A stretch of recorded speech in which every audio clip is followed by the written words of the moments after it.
अगला सवाल देखो यहाँ पे क्या कह रहा है अपना क्वेश्चन नंबर 22।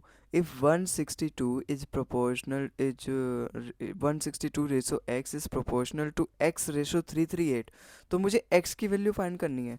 यहाँ पे हमें किसी भी कंसेप्ट की जरूरत नहीं है, केवल अगर आपको पता है प्रोपोर्शनल क्या है तो आप इसकी वैल्यू फाइंड कर सकते हो, ऑप्शन से फाइंड कर सकते हो। ऐसे सवाल फिर अगर आप वैसे करोगे तो वैसे भी आप कर सकते हो, लेकिन ऑप्शन से फाइंड करना ईजिली होगा। भाई मैंने आपको क्या बताया, ये ए है, ये बी है, ये सी है, ये डी है। अगर ये चारों आपस में प्रोपोर्शनल में रहेंगे तो A D is equal to B C के बराबर रहेगा। बिल्कुल।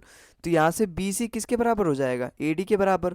अब यहाँ से बी सी की वैल्यू, दोनों की वैल्यू एक्स एक्स है, इसका मतलब यहाँ से ये एक्स स्क्वायर आ जाएगा। ए की वैल्यू कितनी है 162 और बी डी की वैल्यू कितनी है 338। तो यहाँ से मैं यूनिट डिजिट से कर सकता हूँ।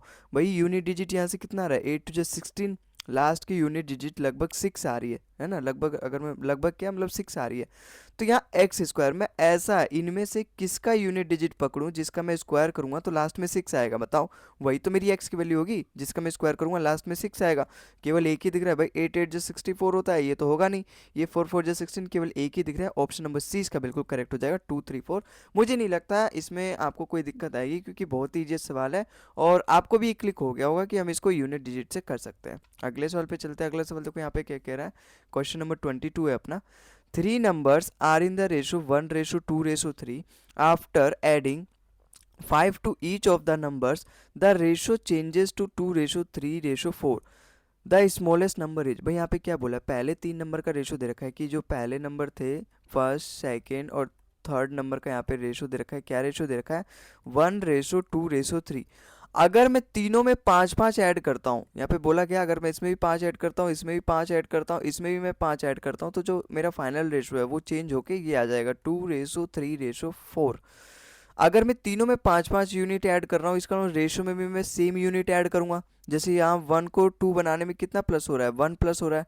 2 को 3 बनाने में 1 प्लस हो रहा है। और ऐसे 3 को 4 बनाने में 1 प्लस हो रहा है। इसका मतलब एक यूनिट की ही वैल्यू है 5। और मुझसे सवाल में क्या पूछा है, मुझसे सवाल में पूछा है स्मॉलेस्ट नंबर कौन सा है। भाई इन तीनों में स्मॉलेस्ट नंबर ये वाला है, तो 1 की वैल्यू मैं फाइंड करके बताता हूँ। 1 की वैल्यू आई है 5, तो 5 ही मेरा करेक्ट हो जाएगा। ठीक है, तो आई होप आपको ये सवाल समझ में आया होगा। ये प्रीवियस ईयर में पूछा गया था, सोचो इतना ईजी सवाल पूछा जाता है। बस आपको पढ़ने की ज़रूरत है, अगर आप पढ़ोगे ही नहीं तो इतना ईजी सवाल भी नहीं कर पाओगे। ठीक है, तो 25 में से केवल 4 5 ही सवाल ऐसे होते हैं जो थोड़ा अच्छे लेवल के होते हैं, वरना सारे सवाल एकदम फिंगरप्रिंट पे होने वाले सवाल होते हैं। तो देखो दोस्तों, क्वेश्चन नंबर 23 है अपना। Two numbers are in the ratio 5:3 and the difference between these two numbers is 34। Find the smaller of the two numbers. अब बताओ इस सवाल में क्या है, क्या ही पूछा है इस सवाल में, बस 2 नंबर का रेशो दे दिया, उनके बीच का डिफरेंस दे रखा है, जो कि बहुत आसान है। भाई 2 नंबर का रेशो 5:3 है, उनके बीच का डिफरेंस यहाँ से 2 यूनिट आ रहा है, और सवाल में इसी की वैल्यू दे रखी है 34 यूनिट। इसका मतलब 2 यूनिट की वैल्यू दे रखी है 34 यूनिट, और मुझसे पूछा है स्मॉलर नंबर कौन सा होगा। स्मॉलर नंबर अपना 3 यूनिट होगा। अगर 2 यूनिट की वैल्यू 34 है तो कितना गुना है, 17 गुना है। तो मैं यहाँ पे जो स्मॉलेस्ट नंबर है जो कि 3 यूनिट है, उसका भी 17 गुना कर दूंगा, 17×3=51। ऑप्शन नंबर ए इसका बिल्कुल करेक्ट हो जाएगा। ठीक है, तो मुझे नहीं लगता आपको इसमें कोई दिक्कत आई होगी। सबसे इजीएस्ट सवाल है ये, अभी तो स्टार्टिंग के चल रहे हैं, 24वें क्वेश्चन पे हैं। अभी आगे आगे देखो, जिस तरीके से हमारा क्वेश्चन का नंबर बढ़ेगा उसी तरीके से धीरे धीरे हम लेवल भी इंक्रीज करेंगे, है ना। बस आप पूरी क्लास को फॉलो करो, पूरी सीरीज को फॉलो करो, पूरी प्लेलिस्ट को फॉलो करो। आपको किसी दूसरे पीवाईक्यूज की बुक उठाने की तक की जरूरत नहीं पड़ेगी। हालांकि मैंने पूरा रेशो चैप्टर भी कंप्लीट किया, अगर आप वो भी कर लोगे ना तो डेफिनेटली मोर देन इनफ है, क्योंकि उसमें भी मैंने आपको लगभग 200 से 200 250 क्वेश्चन प्रैक्टिस करवाए, पूरा चैप्टर पढ़ाते पढ़ाते। अगर आप वो भी कर लो, उसके बाद केवल आपको मॉक टेस्ट लगाना है और कुछ नहीं करना। अब जैसे क्वेश्चन नंबर 24 देखो अपना यहाँ पे क्या कह रहा है, the average of 11 number is 36। ठीक है, whereas average of 9 of them is 34. The remaining of 2 numbers are in the ratio 2:3. Find the values of the smaller number between remaining 2 numbers. बहुत ही इजी सवाल है भाई ना, और बहुत ही अच्छा सवाल भी है। भाई एवरेज, सबसे पहले तो आपको एवरेज का कंसेप्ट पता होना चाहिए।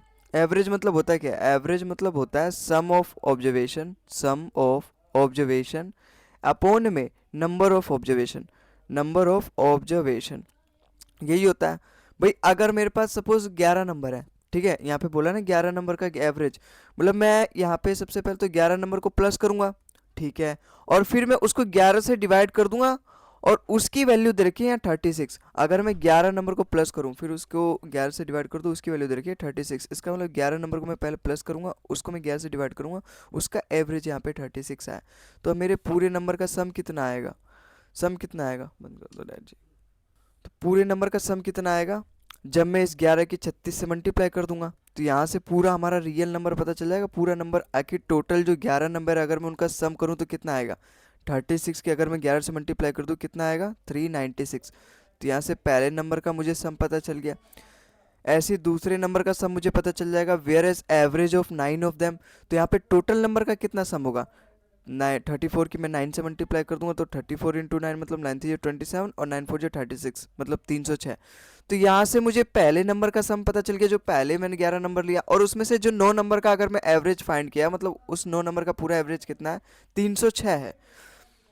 If remaining two numbers are in the ratio 2:3। भाई ये तो केवल 9 नंबर का रेशो है, ये अपनी 11 नंबर का रेशो है। तो अगर मैं इसमें से माइनस कर दूं तो मुझे 11 में से अगर मैं 9 नंबर माइनस कर दूं तो मेरे पास जो नंबर आएंगे वो 2 नंबर आएंगे, और 2 नंबर का रेशो दे रखा है 2:3। अगर यहाँ पे टोटल नंबर का सम था 396 और उसमें से 11 नंबर का 9 नंबर का सम कितना है 306। तो अगर मैं इसमें से माइनस कर दूं, ये 11 नंबर की सम था, ये 9 नंबर का सम है, तो इसमें से क्या है 90 है। 90 क्या है, दो संख्याओं का सम है।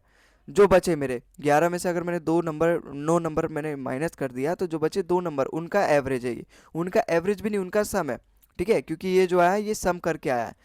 तो और उसका रेशो क्या दरकार 2:3। इसका मतलब ये जो 90 है ना इसको 2 रेशो में डिवाइड किया गया है, और वो कौन से 2:3। इसका मतलब अगर मैं यहाँ से रेशो का सम करूँ तो 5 यूनिट की वैल्यू दे रखी है, ये कितना गुना है 18 गुना है। मुझसे क्या पूछा है सवाल में, find the value of smaller number, मुझे स्मॉलर नंबर पूछा है। स्मॉलर नंबर मतलब ये 2 की वैल्यू, भाई 2:3 है, इन दोनों में से स्मॉलर वैल्यू ये 2 वाला है। 2 का भी 18 गुना कर दो, 18 2 36, ऑप्शन नंबर डी इसका बिल्कुल करेक्ट हो जाएगा। ठीक है, तो आई होप आपको ये सवाल समझ में आया होगा। अगले सवाल पे चलते हैं। अगला सवाल देखो यहाँ पे क्या कह रहा है, क्वेश्चन नंबर 25 है अपना। In a class of 80 students the ratio of the urban to the rural is 5:3। In the test the average score of the rural students is 40% more than that of urban students. If the average score of all the students is 69, then what is the average score of the rural students? ऐसा सवाल तो मैंने आपको percentage में भी कराया है। भाई एक क्लास है जिसमें 80 बच्चे पढ़ते हैं टोटल, ठीक है। रूरल और अर्बन में यहाँ पे दे रखा है रेशो कि रूरल बच्चे कितने हैं और एवरेज और अर्बन बच्चे कितने हैं। तो यहाँ से अर्बन और रूरल का रेशो दे रखा है कितना 5:3। और सवाल में बोला गया है कि अगर एवरेज स्कोर रूरल वालों का 40% ज़्यादा है, 40% की फ्रैक्शन वैल्यू 2/5, इसका मतलब अगर अर्बन जो स्टूडेंट्स हैं उनका स्कोर अगर 5x है ना तो उससे 40% ज़्यादा मतलब 2 यूनिट ज़्यादा अपने रूरल वाले स्टूडेंट्स का है, तो 2 ज़्यादा मतलब 7x है। और सवाल में बोला गया अगर average score of all the students, सभी स्टूडेंट्स का एवरेज स्कोर 69 है, तो यहाँ पे से ओवरऑल एवरेज स्कोर यहाँ पे दे रखा है 69।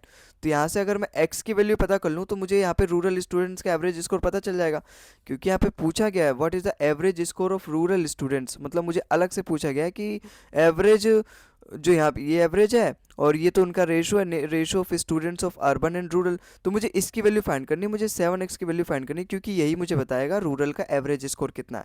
देखो कैसे करते हैं, वेटेज एवरेज से कर सकते हैं। भाई इसकी इससे मल्टीप्लाई कर दो, इसकी इससे मल्टीप्लाई कर दो, उसका सम करके उसको